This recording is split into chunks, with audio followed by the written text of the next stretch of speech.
Abra sua Bíblia, por gentileza, em 1 Samuel, no capítulo 17. Nosso personagem no mês é Davi. Tem muita coisa boa que Davi fez. Davi fez umas burradinhas também.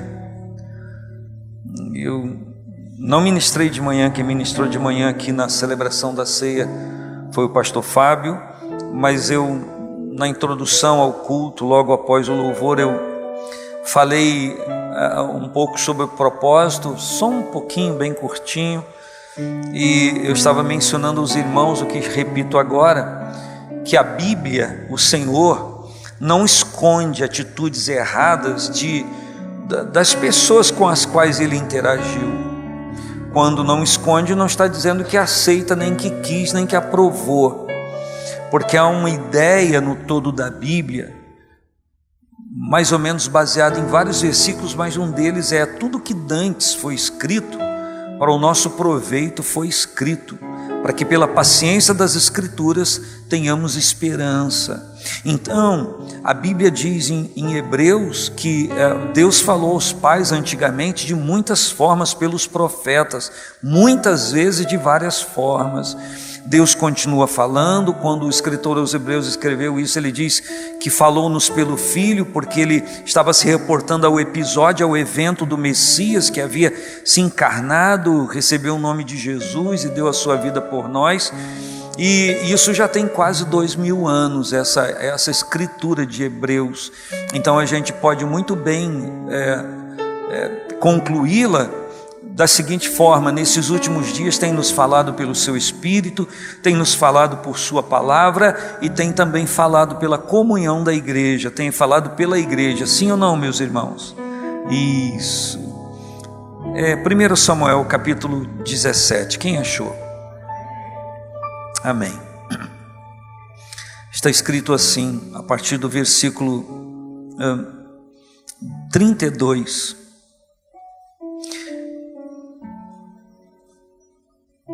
E Davi disse a Saul: não desfaleça o coração de ninguém por causa dele, do gigante. Teu servo irá pelejar ou pelejará contra este filisteu. Porém Saul disse a Davi: contra esse filisteu não poderás ir para pelejar com ele, pois tu ainda és moço, e ele homem de guerra desde a sua mocidade. Então disse Davi a Saul: teu servo apacentava as ovelhas de seu pai, e vinha ora um urso, ora um leão, e tomavam uma ovelha do rebanho, e eu saía após ele, e o feria, e livrava da sua boca. E levantando-se ele contra mim, lançava-lhe a mão à barba, e o feria e o matava. Assim feria o teu servo o leão, como o urso. Assim será com este incircunciso filisteu, como um deles, porquanto afrontou os exércitos do Deus vivo. Disse mais Davi: o Senhor me livrou da mão do leão e da do urso, ele me livrará da mão deste filisteu. Então disse Saul a Davi: vai-te embora e o Senhor seja contigo. E Saul vestiu a Davi das suas vestes e pôs-lhe sobre a cabeça um capacete de bronze e o vestiu de uma couraça. E Davi cingiu a espada sobre as suas vestes e começou a andar, porém nunca o havia experimentado. Então disse Davi a Saul: eu não posso andar com isso, pois nunca experimentei. E Davi tirou aquilo de sobre si e tomou o seu cajado na mão e escolheu para si 5 seixos, pedras do ribeiro, e pô-las no alforje de pastor que trazia, a saber, o surrão, a sacolinha que ele tinha, e lançou mão da sua funda e foi-se, e chegando ao filisteu, o filisteu também veio e se vinha chegando a Davi, e o que lhe levava o escudo ia diante dele, e olhando o filisteu e vendo a Davi, o desprezou, porquanto era jovem, ruivo e de gentil aspecto. Disse, pois, o filisteu a Davi: sou eu algum cão, para tu vires a mim com paus? E o filisteu amaldiçoou a Davi pelos seus deuses.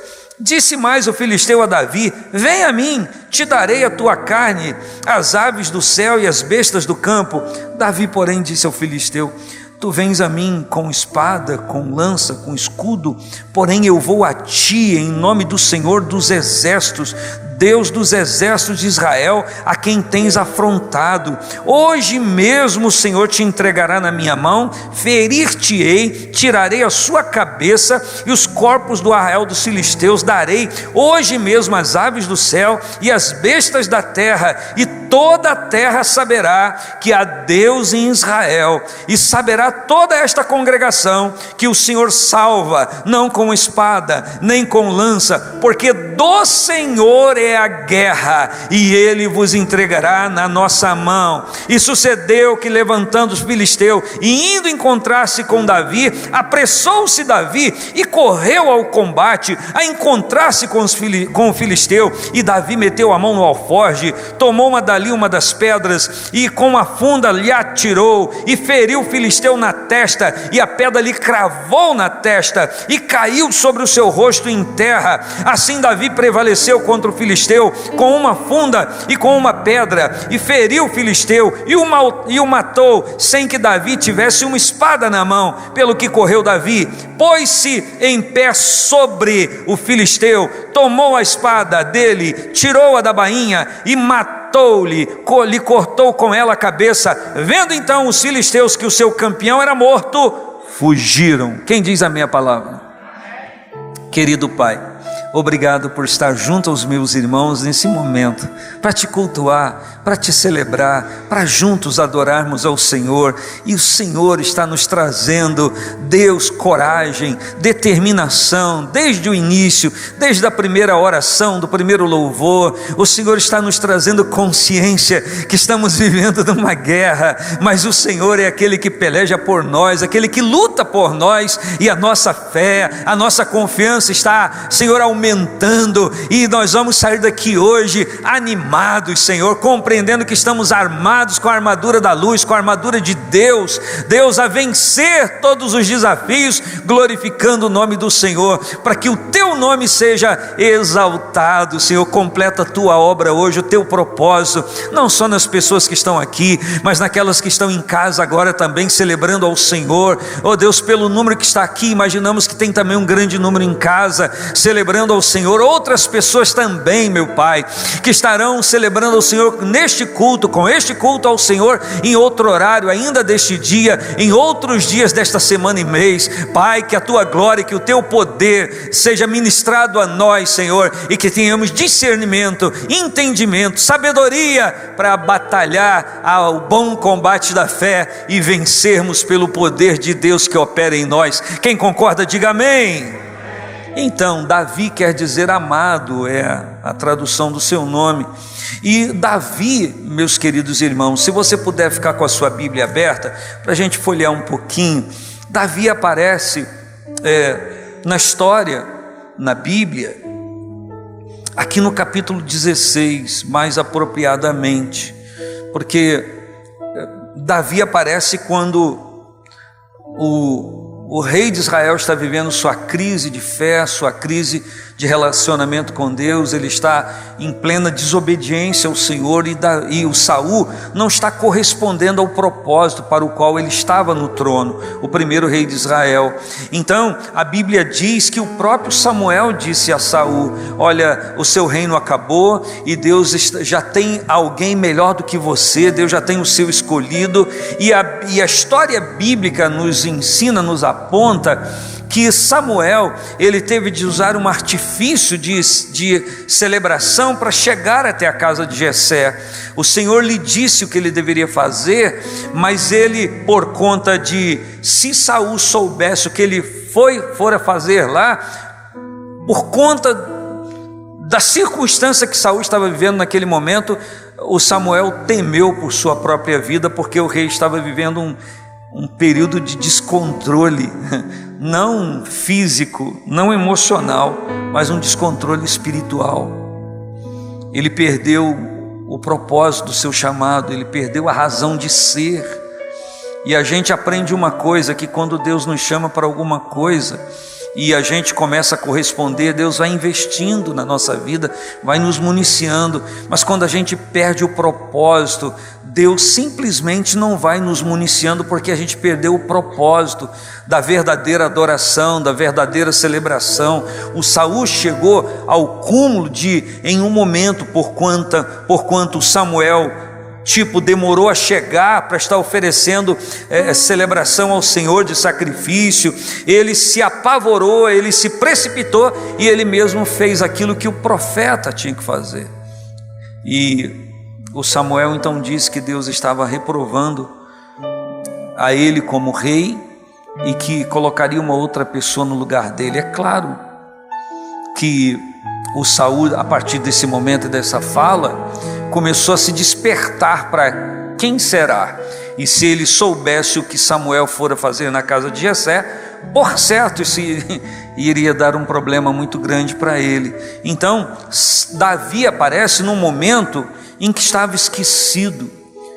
Ele surge na Escritura Sagrada, a sua vida, o apontamento do seu nome, no momento em que Deus estava em busca de alguém para colocar naquele lugar de Saul. A gente sabe que Saul, na verdade, não foi alguém que Deus havia escolhido. Deus apontou, aceitou, mas não era o propósito de Deus para aquele momento. Mas quando a Bíblia se refere a Davi, a própria Bíblia diz que Deus diz acerca dele. Paulo escreve isso, está em Atos 13, e existem alguns escritos dos Salmos que Deus, o próprio Senhor, declara: achei a Davi. Ele encontrou a Davi, Deus buscou a Davi. Davi estava tranquilo cuidando das ovelhas do seu pai, cuidando da sua vida, normal, comum, feliz, alegre. Mas há um contexto na história que nos diz que Davi não começou a louvar a Deus a partir daquele momento que foi ungido. Davi já adorava o Senhor, cuidando das ovelhas, ele tocava a sua harpa, ele celebrava ao Senhor, ele cantava ao Senhor. O Salmo de número 23, que tem uma exposição tão linda que todos nós gostamos, do cuidado de Deus, da mesa que Ele nos prepara, é uma celebração de Davi quando está cuidando das ovelhas, quando ele está celebrando o cuidado das ovelhas do seu pai, e ele já tinha relacionamento com Deus, e ele vai cantar o Salmo 23 que ele compõe, que ele declara para Deus, é uma declaração do seu espírito para Deus. Ele, Davi, não canta o Salmo 23 como sendo pastor, mas ele se vê como aquele que cuida das ovelhas do seu pai, como aquele que protege, como aquele que interage, como aquele que alimenta. Ele associa aquilo que ele está fazendo ao Senhor que ele serve. Ele se coloca como ovelha e ele passa a meditar em Deus como seu pastor, como aquele que o protege, como aquele que o guarda. Então a confiança que Davi tem em Deus é muito grande, porque ele consegue ver no dia a dia o que ele está fazendo, ele consegue ver Deus cuidando dele. Se nós pudéssemos ver isso na nossa vida, naquilo que a gente faz no dia a dia, a aplicação do nosso coração, o zelo, o tempo que a gente dedica, a nossa dedicação, aquilo que a gente faz, se a gente pudesse parar em algum momento do nosso dia e perceber que assim como nos doamos a alguma coisa para fazer o melhor, para que aquilo dê certo, o Senhor Deus, o grande Deus, o Senhor, o Criador de todas as coisas, está nos olhando, está nos vendo, está querendo ministrar a nossa vida toda a bênção que nós precisamos e todo o seu cuidado. Amém? Que o Espírito de Deus nos desperte durante o dia, para a gente enxergar Deus nos detalhes da nossa vida. Que tal, igreja? E aqui no capítulo 16 ele tem a surpresa, porque ele está lá cuidando das ovelhas, e o profeta chega na casa do seu pai, do Jessé, e o Samuel está aí vivendo uma crise de não sei de quê, porque o Samuel teve uma experiência tão grande com Deus, porque ele foi colocado lá no templo, lá junto lá com Eli, para interagir com Eli, e ele tem o conhecimento de que Deus chama uma pessoa pelo nome, porque ele está dormindo e ele ouve o Eli o chamar: Samuel, Samuel. Ele ouve Eli chamar ele 3 vezes. Calma, para ele era o Eli, mas não era o Eli. Quem estava chamando ele era Deus. E o próprio Eli não entendia isso, não entendeu isso. Falou: esse menino novinho aqui está meio delirando. O Senhor ainda nos chama pelo nome, irmãos. E aquelas pessoas que às vezes já perderam um pouco contato com Deus, às vezes duvidam que Deus está falando com a gente. Então, e aí o Eli teve um surto de lucidez e ele entendeu: Deus está chamando o menino. E ele instruiu Samuel, porque Samuel nunca tinha tido aquela experiência. Ele disse: o menino Samuel, quando de novo você escutar te chamando, é Deus que está te chamando. Diga: Senhor, pode falar que o teu servo ouve. E ali, da próxima vez, quando o Samuel acordou com a palavra, com alguém chamando o seu nome, Samuel, Samuel, ele já sabia que não era Eli. Ele sabia que era Deus. Eu estava conversando hoje com 2 casais da igreja, na verdade um casal e uma irmã, que se refere a 2 meninas daqui da igreja que estão crescendo na igreja, e a gente estava falando da bênção de Deus nessas crianças que crescem na igreja e fisicamente crescem. Algumas novinhas já estão maiores que os seus pais, e a gente estava conversando da bênção que alguma dessas crianças estão sendo na vida dos pais, na vida da família, a maneira como essas crianças estão compreendendo a vida, porque a gente olha as pessoas e acha que está todo mundo dominado, que está todo mundo doido, todo mundo viciado em jogos eletrônicos, em rede social a todo tempo. Meus irmãos, tem um monte de gente que não está, tem um monte de gente que está priorizando cultuar o Senhor, ler a Bíblia, ler a palavra do Senhor. Essa é a verdade. E a gente está vendo gente crescer na casa de Deus, e que talvez daqui a pouco a própria igreja vai achar. Eu estava tomando banho hoje e pensei isso, vai chamar de nerd espiritual, porque está se envolvendo com Deus. Os filhos de Eli eram os espertos, eram os usuários do smartphone, das redes sociais da época. Mas o Samuel não. Samuel foi consagrado desde o ventre. Samuel foi resultado de oração, por isso que ele se comportava daquela forma. E aí, quando Deus apareceu para ele, o chamou, e ele disse: fala, porque o teu servo ouve. Deus falou muito, porque tinha muita coisa para falar, porque ele falava para Eli, e Eli fazia pouco caso da fala de Deus. Mas quando Deus encontrou uma pessoa que estava disponível para ouvi-lo e atendê-lo, porque Deus reconheceu o coração de Samuel, porque fora consagrado a ele. Na verdade, Samuel não era de Ana, nunca foi de Ana. Samuel sempre foi de Deus. Quando Ana levou Samuel ao templo, levou para devolver para Deus, porque ela disse: se eu tiver um filho varão, entrego ao Senhor. Foi sempre de Deus. Sua vida é de Deus, nossa vida é de Deus, amém? Nós somos do Senhor, nossa audição espiritual está liberada para ouvir Deus. Pois bem, esse mesmo homem lutou tantas coisas, tantas guerras, tantas dificuldades com tantas pessoas, tinha que suportar o Saul, os seus erros, tinha que estar ali junto, corrigindo, ajudando, que quando Deus o manda ir na casa de Jessé ungir um rei no lugar de Saul, ele quase que foi no automático. Chegou na casa de Jessé, viu os filhos de Jessé, os 7, o 8º não estava. Samuel não tinha conhecimento que ele não estava presente, e quando Samuel viu o primeiro, o mais velho, falou: é esse, o Eliabe, bonitão, altão, de guerra. Ele no coração, diz a palavra, que ele se apressou a ungí-lo. Porventura está diante de mim ungido de Deus. Mas diante de todas as crises, Samuel nunca deixou de ouvir a voz de Deus, todas as vezes que Deus lhe falou. E quando ele vai se apressar a fazer uma tolice, Deus fala com ele: Samuel, eu não vejo como você vê, nem como os demais homens veem. Deus não estava dizendo que ele não conseguia ver o exterior das pessoas, mas ele disse: você está vendo como qualquer pessoa vê, está olhando o natural, está olhando por fora, mas eu, o Senhor, olho o coração. Você já imaginou o que seria da gente se Deus não olhasse o nosso interior? O que seria de você, o que seria de mim, o que seria de nós se Deus não olhasse para dentro de nós? Porque talvez na sociedade, até mesmo evangélica, a maioria de nós talvez tivesse aí à margem, de qualquer realização, mas o Senhor continua olhando o coração. E Doeyan, acredite ou não, ele continua recebendo louvor e adoração daqueles que lhe veem no coração uma vontade simples, sincera de o louvar, de o adorar. Não precisa muita coisa, o que Deus precisa é sinceridade. Deus é espírito, e importa que aqueles que o adorem em espírito e em verdade, e Deus está procurando isso. Tem gente aqui assim? Amém? Você pode dizer amém a isso? Então, aí vem o Abinadab, vem o Samar, e assim vai, e nenhum daqueles.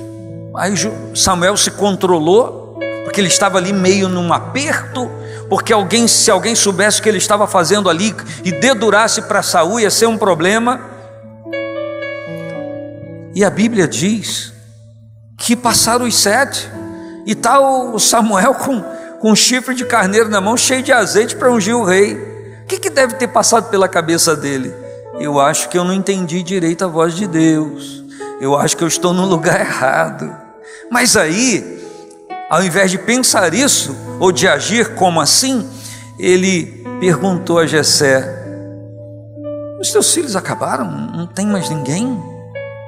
Se Jessé diz: não tem mais ninguém, aí Samuel ia ter que rever sua postura e dar o jeito dele.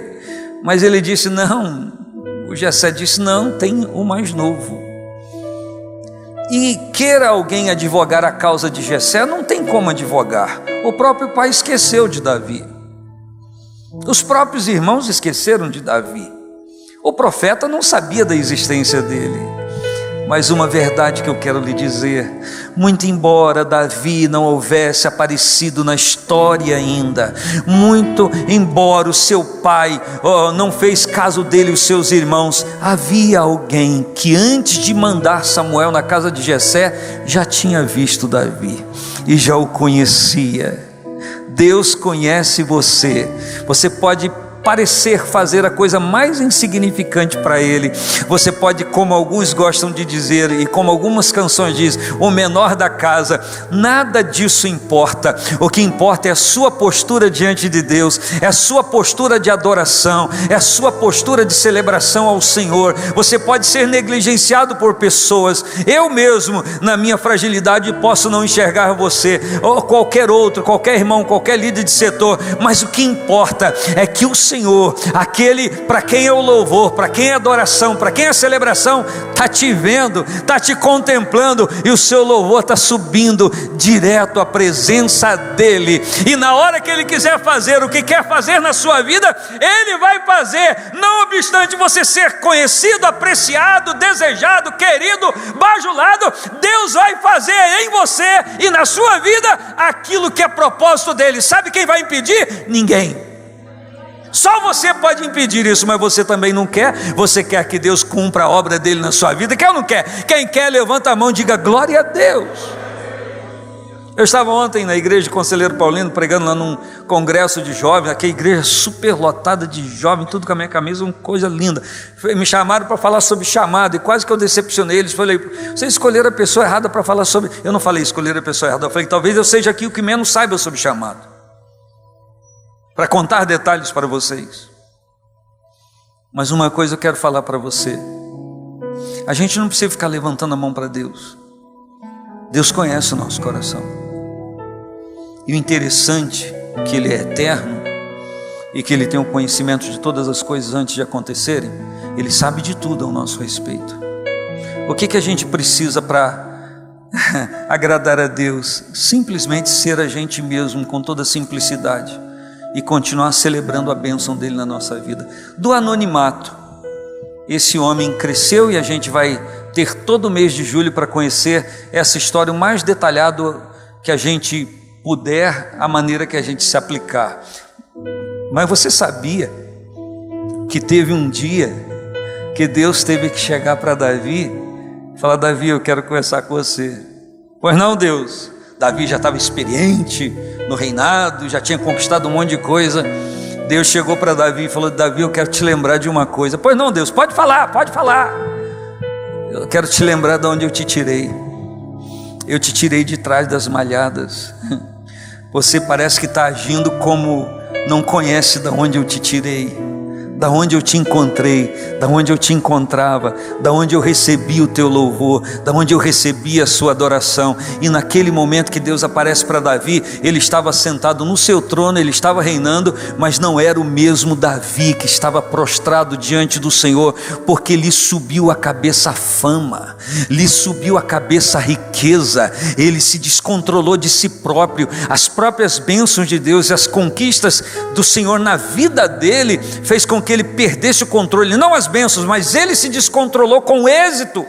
E isso serve para mim, serve para você, porque o nosso Deus é aquele que nos abençoa em tudo, mas muito mais na vida espiritual. Mas a gente não pode se perder com o êxito de Deus nesta vida, porque é uma prioridade para nós, e a prioridade é permanecer como fomos chamados. Os escritos apostólicos, eles insistem com isso: permaneça como você foi chamado. Não está dizendo que eu não possa crescer, que você possa crescer, que os setores da igreja possam crescer, que a igreja tenha que fazer um templo muito maior, não é isso não. O que está dizendo é que a gente não pode mudar aqui, que se mudarmos de como fomos chamados e usados por Deus, simplesmente vamos deixar de ser, e Deus vai levantar outro com a humildade bastante, com a submissão bastante, para que ele possa operar todo o propósito dele. Quem está entendendo? Eu preciso entender para a minha vida, eu não posso me perder com as coisas da vida. A gente não precisa rejeitar. Ah, o Senhor me deu essa bênção, eu não quero porque isso é do inferno, isso é do diabo. Não, existem delícias de Deus, existem manjares divinos que são nos dados para o nosso prazer, para nós vivermos. Nós não podemos ficar nos extremos.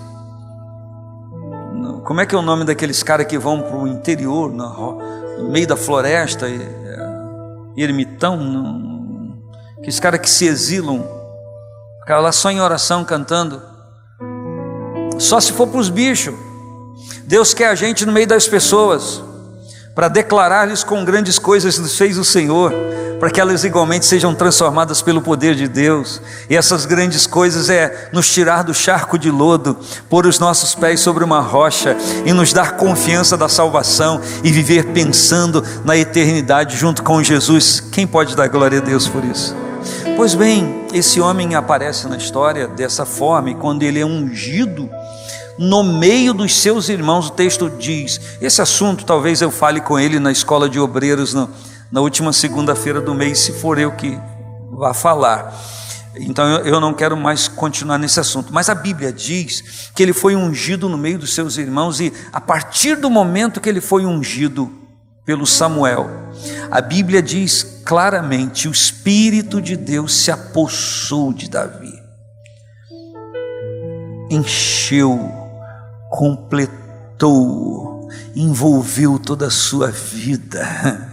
Agora imagine aquele Davizinho com a harpinha na mão, na simplicidade do campo, que ele continuou cuidando. Ele foi ungido rei e continuou fazendo o que ele fazia, mas só que o Espírito do Senhor, como se apossou dele, começou a movimentá-lo de uma forma diferente em alguns momentos, para aquilo que Deus já queria fazer. Ei, Deus está te inclinando a fazer alguma coisa na obra dele, não é coisa da sua cabeça. Deus está falando com você em sonhos, Deus está de vez em quando fazendo você lembrar, não é coisa da sua cabeça, é o Espírito de Deus envolvendo você, despertando você para algo que você deve fazer, e Deus está escolhendo você para fazer. Você é a bola da vez, você está na linha de tiro divino, é a você que Ele quer usar.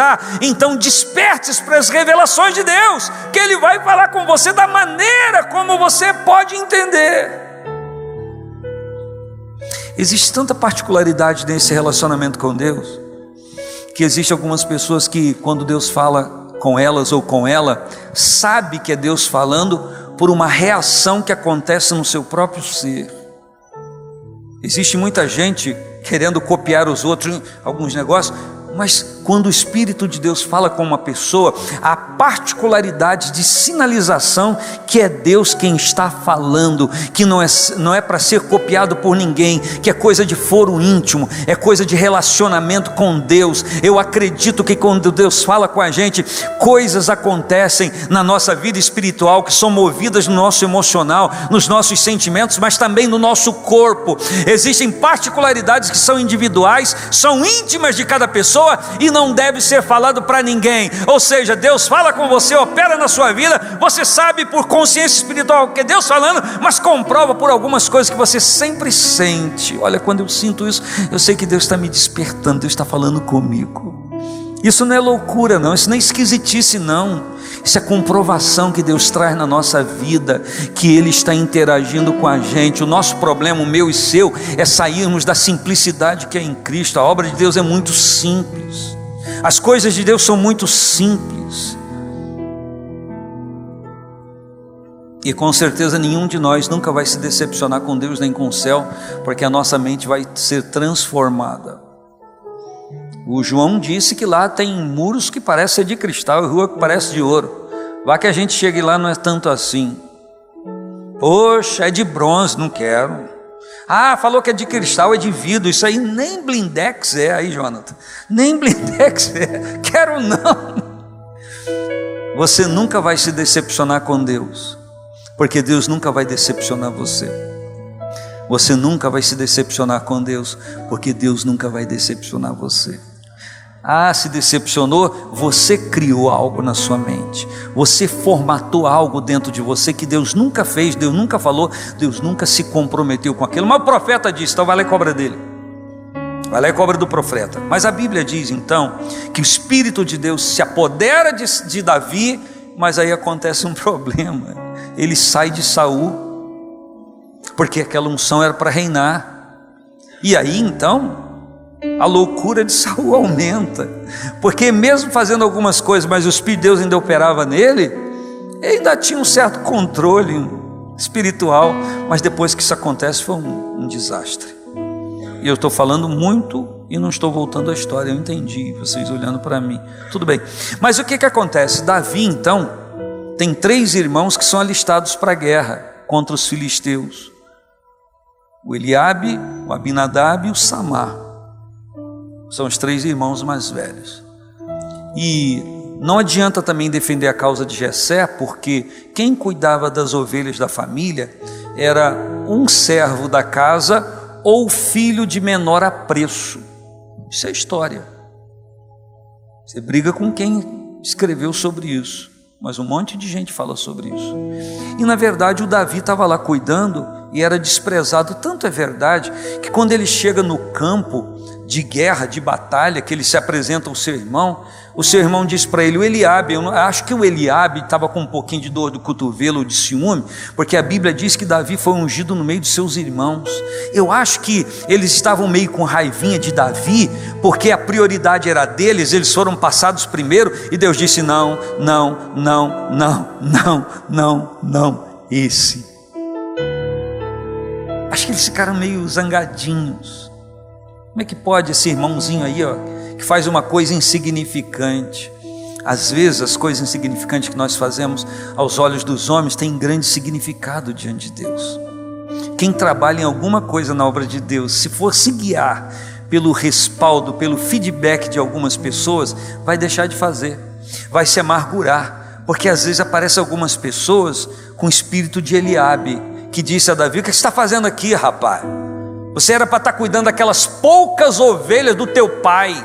Eu sei o que você está fazendo aqui, você é obstinado, você veio aqui para ver a guerra, com esse teu coração, tu não é bonzinho igual Deus pensa que você é não. Eu estou parafraseando. O Eliabe quis discernir Davi melhor do que Deus, embora ele não tenha falado isso, não usou o nome de Deus, mas ele deu uma bronca no Davi. E aqui entre nós, se o Davi não aparece ali, a coisa ia ficar catastrófica, porque alguém teria que se apresentar ao rei para lutar contra o Golias. E sabe quem era a bola da vez? O Saul, que era o homem mais alto de Israel, destro na guerra. Ele tinha que dar o jeito. Você acha Você acha que Saul permitiu Davi ir lutar com o gigante porque acreditava que ele acreditava que Davi ia vencer o gigante? Você acha? Não, aquilo era covardia. Ele pensou: a morrer, morre ele. Eu já estou aqui atrás do monte. O lugar dos dois acampamentos está dividido por quase 10 quilômetros ou mais. E a gente, foge. Vai triturar o Davi. E aí Saul quer fazer convergir em Davi uma imagem daquilo que ele não era capaz de fazer. Eu tenho aqui a minha armadura. O texto diz que vestiu, versículo 38 diz que Saul vestiu a Davi com as suas vestes e pôs-lhe na cabeça o capacete de bronze, vestiu de uma couraça, e até disse hoje de manhã, porque foi esse versículo que eu li, que Davi ficou um Robocop, mas um Robocop piorado, que não conseguia andar, pegar a espada, ia cair, blum. E ele ia lutar com um gigante, foi lutar com um gigante, que só a sua armadura era quase 60 quilos ou mais um pouco, que pesava a armadura de Golias. Aquilo que era a sua lança, a ponta da lança, 9 quilos, imagina, pessoal. A altura do camarada, 6 côvados e um palmo. Um côvado no Antigo Testamento, 45 centímetros, 2,70 metros, mais um palmo, 20 centímetros, 2,90 metros. Algumas pessoas dizem 2,90 metros e pouco, quase 3, mas o camarada tinha mais de 2,90 metros. Bom, dizem que eu sou um grande pastor, tenho 1,69 metros. Então, mais ou menos assim. Não sei se aqui tem 1,20 metros, 1,30 metros. Mais ou menos assim, Golias. Vem cá, irmão Alexandre, presbítero Alexandre. Você que é grandão. Você tem 1 metro e quanto? Grandes coisas, tampinha. Não, fica olhando para mim. Aí, vai encarar? Mais ou menos assim. Que Davi, olha, ele era menor que você. Eu não medi, mas dizem que era menor. É assim que eles se entreolharam. E o Golias, se vendo muito maior, e vendo um menino, e o camarada ainda era bonito, você é meio feio, mas Davi era bonito, era ruivo, né? A irmã Loneida casou com você porque não fez exame de vista, mas tudo bem. E o Golias, Miriam também não fez. E o Golias olhava para Davi, a Bíblia diz que Golias olha para Davi e o despreza. Mandaram um moleque que nem saiu das fraldas, é porque não tinha essa expressão lá. Ô moleque, você ainda está nas fraldas, rapaz. Vem eu perder meu tempo com você, eu te arrebento, eu te excomungo. Você nem é nada, você é uma poeira. Era a imagem que o Golias tinha do Davi. E por que não dizer que às vezes é a imagem que o diabo, com as coisas forjadas que ele usa contra você, é o que ele tem.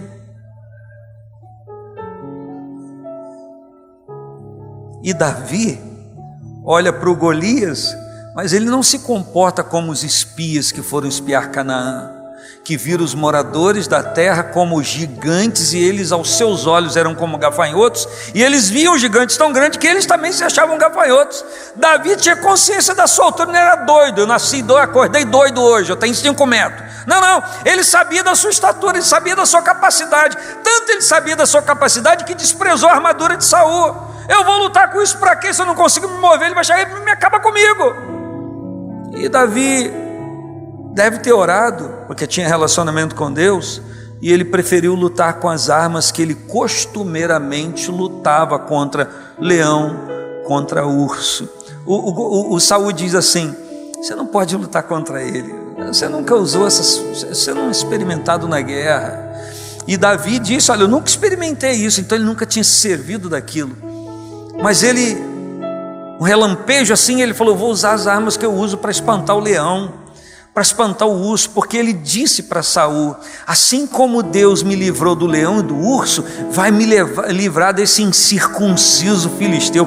Olha o que ele diz que Golias é incircunciso, que ele não fez a circuncisão, que ele não tem aliança com Deus. Então, se ele não tem aliança com Deus e quer desafiar Deus e o exército de Deus, está exterminado, eu vou vencer, é o que Davi pensa. Então Davi sabe do tamanho do Golias, não está doido, ele sabe do seu tamanho também, mas Davi não vai lutar no nome dele, nem visualizando tão somente o gigante. O problema dele não é o gigante, o problema dele está em harmonia com aquele que daria vitória, porque o gigante diz no seu nome: eu te mato, eu te arrebento, as aves do céu vão comer você e as feras do campo. E o Davi diz: você vem a mim com tudo isso, eu estou vendo que você tem tudo isso, mas eu não vou a ti com nada disso. Eu não vou a ti no meu nome, eu não vou a ti nem no nome do exército, eu não vou a ti no nome do rei Saul, que o covarde está lá atrás, mas eu vou a ti, e eu não vou lutar com você porque você está desafiando Israel. Eu não vou lutar com você porque você está me achando um tampinha aqui. Eu vou lutar com você porque você falou do meu Deus, você ofendeu o Deus dos exércitos de Israel, então eu vou contra você. Eu tenho tanta certeza que eu vou te vencer, porque eu vou no nome dele, ele está comigo, ele vai me dar vitória sobre você, porque você desafiou ele. Você não desafiou a mim, você desafiou ele. Eu vou contra você no nome dele. Você quer saber de uma coisa, ô grandão? Vou te arrebentar, vou te matar, vou dar a sua carne às aves do céu, às bestas do campo, e não vai ser amanhã não. Hoje mesmo o Senhor te entregará na minha mão. Vamos aplaudir o Davi, vai. Fique com essa imagem na cabeça, porque ele já estava meio com torcicolo.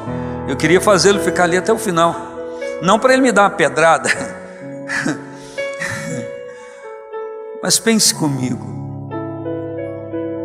o que está escrito aqui? A primeira coisa que Davi fez quando colocaram uma armadura sobre ele, interessante que a Bíblia diz que Saul vestiu a Davi com a sua armadura, e quando vai dizer que tirou, não foi o Saul que tirou, foi o Davi que tirou, e o texto diz claramente: não posso andar com isto. Ele se referiu à armadura de Davi com isto, pois nunca experimentei. E Davi tirou aquilo de sobre si para ir lutar. O que você tem que tirar? Quais são os aquilos da sua vida? Quais são as coisas que você tem que tirar da sua vida para entrar de vez nessa batalha espiritual com toda a certeza que você vai vencer? Muitas vezes nós temos que tirar ranzinzice, o ressentimento, a ausência de perdão, coisas que estão entravando o nosso coração. A gente quer batalhar as batalhas de Deus, a gente quer partir para a batalha espiritual. Declaramos que em Cristo nós somos mais que vencedores, mas nós estamos sobrecarregados de autoconfiança, nós estamos sobrecarregados de soberba. São os aquilos que nós precisamos nos desapropriar para a gente ir para essa batalha cuja vitória já é nossa, desde que os aquilos da nossa vida não nos acompanham, porque os aquilos, ainda que seja uma exploração da palavra, tem quilo. Então se é aquilo, tem quilo e pesa, e existem coisas na nossa vida que pesam e que a gente tem que lançar fora, para então batalhar e vencer em nome do Senhor Jesus. Quem pode dar glória a Deus? E os aquilos da sua vida não sou eu que vou decifrar, é você que tem que decifrar. Quais são os aquilos que eu carrego a minha vida toda, e por conta de carregar esses aquilos, essas coisas, eu não estou tendo a plena vitória que eu já poderia ter tido. É você que tem que compreender, é cada um de nós que tem que compreender. E o texto diz então que ele pega uma pedra, 5 seixos no ribeiro, 5 pedrinhas, coloca no surrão, no alforje. Ele pega a sua funda que ele está acostumado a usar. A Bíblia diz, não vou falar agora, mas está no livro de Crônicas, que havia em Israel milhares de pessoas destras no lançamento de funda, que usavam aquilo também para a guerra.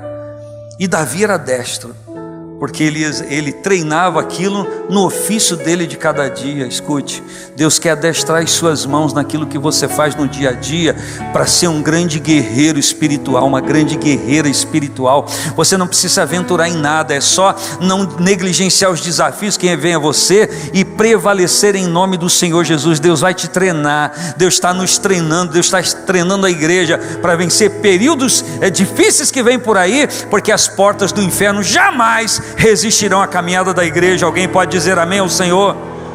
E a palavra diz que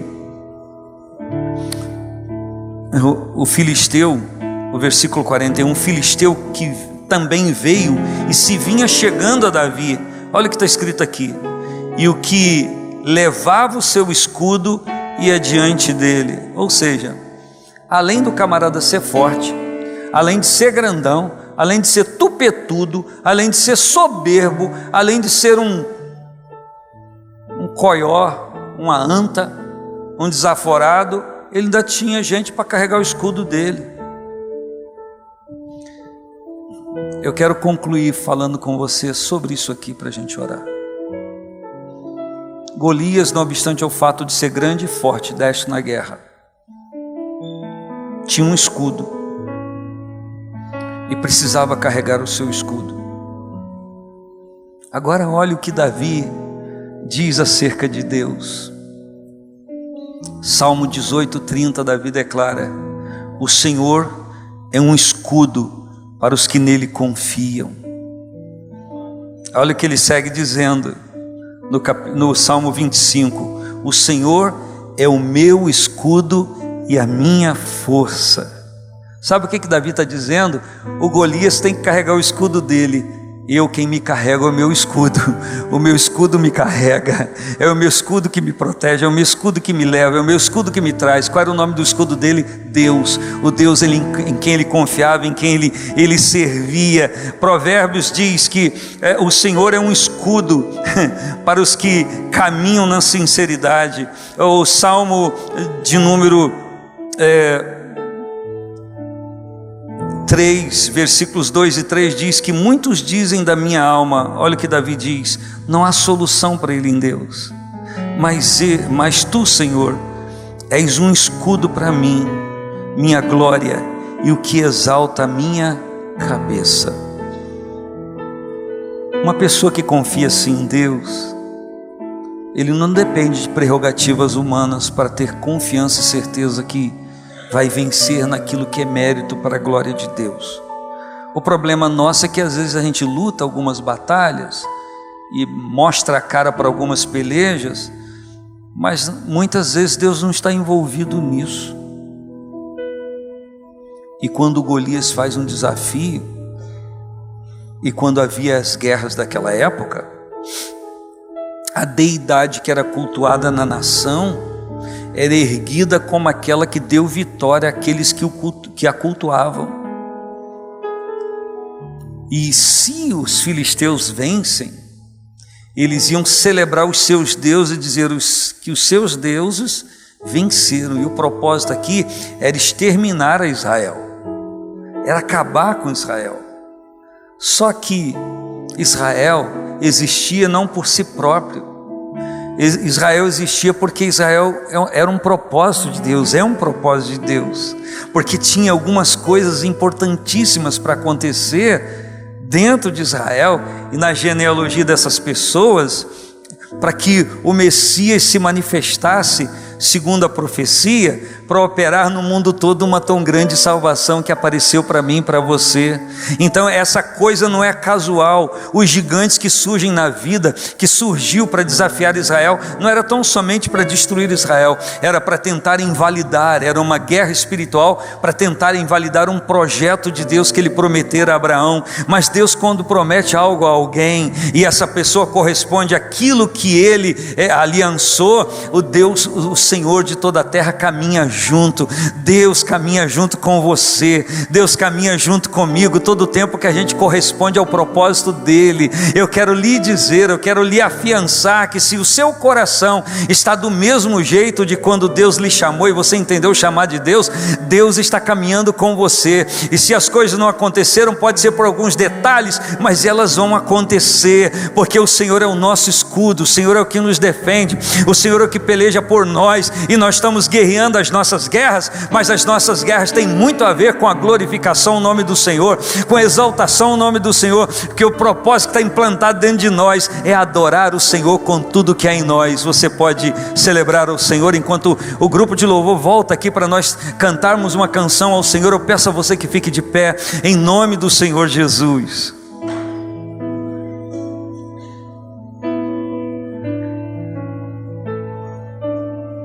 E aí é que a pedrada pegou justamente no lugar que precisava pegar, e o gigante foi ao chão. E aí que o Salmo 46 diz que o Senhor quebra o arco, corta a lança e queima os carros no fogo. Está falando do inimigo que vem pelejar. O que a Bíblia está dizendo é que Deus destrói as armas do inimigo, e elas simplesmente não têm mais valor nenhum contra nós,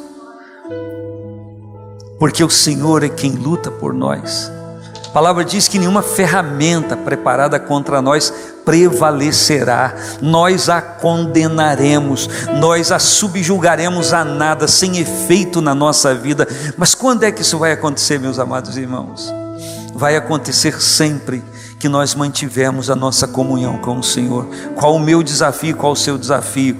Viver e conviver com todas as guerrilhas que nós guerreamos e convivemos, não perdendo a nossa convicção que o zelo do Senhor, do nome do Senhor, é primícia, é a coisa primeira na nossa vida, que a partir do momento que a gente se desagregar desse relacionamento e começarmos a olhar as coisas naturais como as coisas mais importantes da nossa vida, quer em qualquer nível, em quaisquer níveis da nossa vida, nós estamos perdendo o relacionamento com aquele que nos defende. O pastor Enéas citou aqui o que Davi disse para o Senhor, o que ele cantou ao Senhor, o que ele declarou acerca do Senhor. Ele diz: eu elevo os meus olhos aos montes, e ele, contemplando tudo aquilo, ele se indaga: de onde me virá o socorro? E ele conclui, ele declara: o meu socorro vem do Senhor, que fez os céus e a terra. E aí ele começa a dizer prerrogativas de Deus, atributos de Deus, como Deus age na sua vida. Depois você lê o Salmo 121, lê todos os salmos, porque me parece que quase a metade dos salmos são composições de Davi. Então eles têm muito a ver, o que ele declara tem muito a ver com a sua pessoa, tem muito a ver com a sua confiança em Deus. Não é fácil estar diante de uma mesa posta e você olhar para essa mesa e contemplar na mesma dimensão inimigos que querem te destruir. E o desafio nosso é olhar para a mesa e continuar olhando para a mesa como se o inimigo não existisse, porque se a gente olhar para o inimigo e tirar os olhos da mesa, nós vamos nos amedrontar e nós vamos deixar de viver o que Deus tem para nós hoje. Assim diz o Senhor para mim, diz para você, diz para a igreja, que existe uma mesa divina para mim e para você, para nós celebrarmos a grandeza de Deus, mas no mesmo plano nós podemos ver inimigos que estão tentando nos destruir. E se eu tirar os olhares da mesa do Senhor para contemplar o inimigo na sua fúria, no seu poder de destruição, eu vou deixar de desfrutar daquilo que Deus preparou para mim e vou viver uma vida de medo, uma vida de receio. Mas Deus não nos deu espírito de medo, mas Ele nos deu o espírito de poder, de amor e moderação. E esse espírito está aqui, está presente na vida da igreja, está presente na sua vida, para a gente sair na força de Deus, para a gente sair no poder de Deus, no poder que Deus nos dá, e vazarmos a segunda, a terça, a quarta, a quinta, a sexta, o sábado, e voltarmos aqui domingo mais crentes, mais fiéis, mais tementes, mais confiantes no Senhor e na força do seu poder, e celebrarmos ao Senhor com a igreja. O nosso ajuntamento não vai ser uma petição de miséria, o nosso ajuntamento vai ser um culto de verdadeira glorificação a Deus, de consciência daquilo que Ele é, e nós vamos exaltar ao Senhor, nós vamos adorar ao Senhor de todo o nosso coração. E se sobrar tempo, a gente pede alguma coisa, se sobrar tempo, a gente pleiteia alguma coisa. Quem pode dar glória a Deus, quem pode celebrar ao Senhor, aproveita. Vamos adorar ao Senhor, vamos celebrar ao Senhor juntos em nome de Jesus.